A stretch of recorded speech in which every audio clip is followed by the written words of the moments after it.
Hi, my name is Stephen Mooney, and in this video I'm going to summarize my research topic, Downsizing Personnel. There's a time in every business leader's career where he or she will face downsizing in an organization.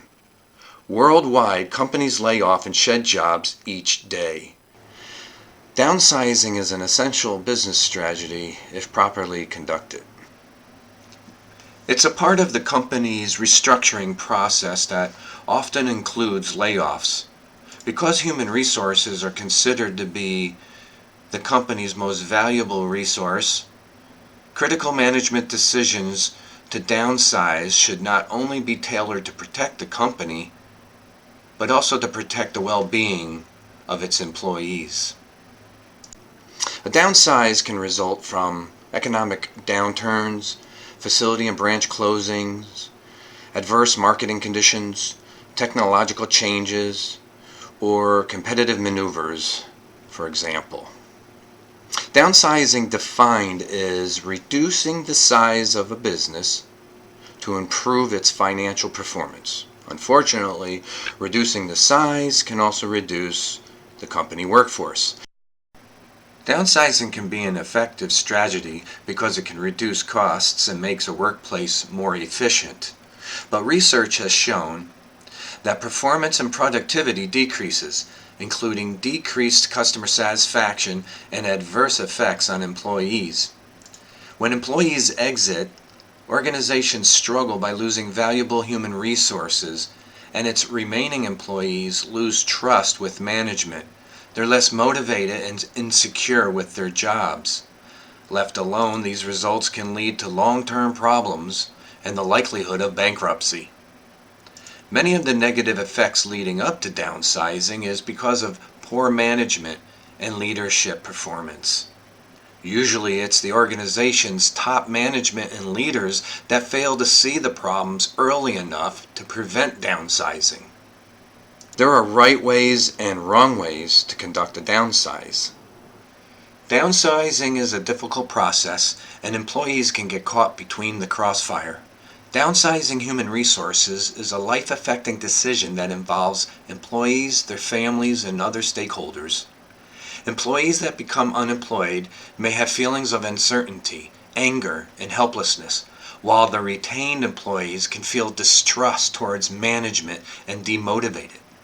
Cutting jobs should not be the first response, but rather a last resort. More efficient and cost-saving business strategies should be implemented first before attempting downsizing.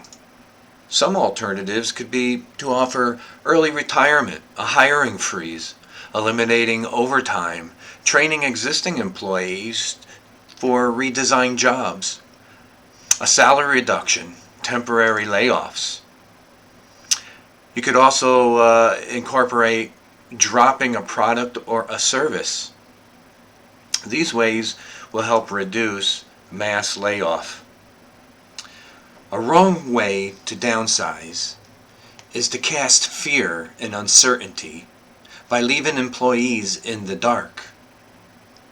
The right way is a more open and ethical approach where senior management makes an announcement to the public explaining the reasons for the downsize, how it's going to be implemented, and when. HR management and other business leaders should take into consideration the proper administration and procedures to benefit both the employee and the company. Employees that are leaving and employees that are staying must be managed differently. Following a layoff, there will be difficulties accepting and adjusting to the changes.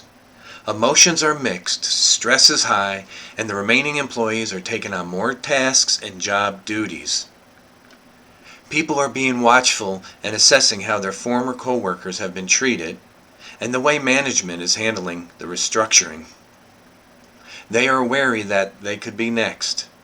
This is a significant time for management contact and support.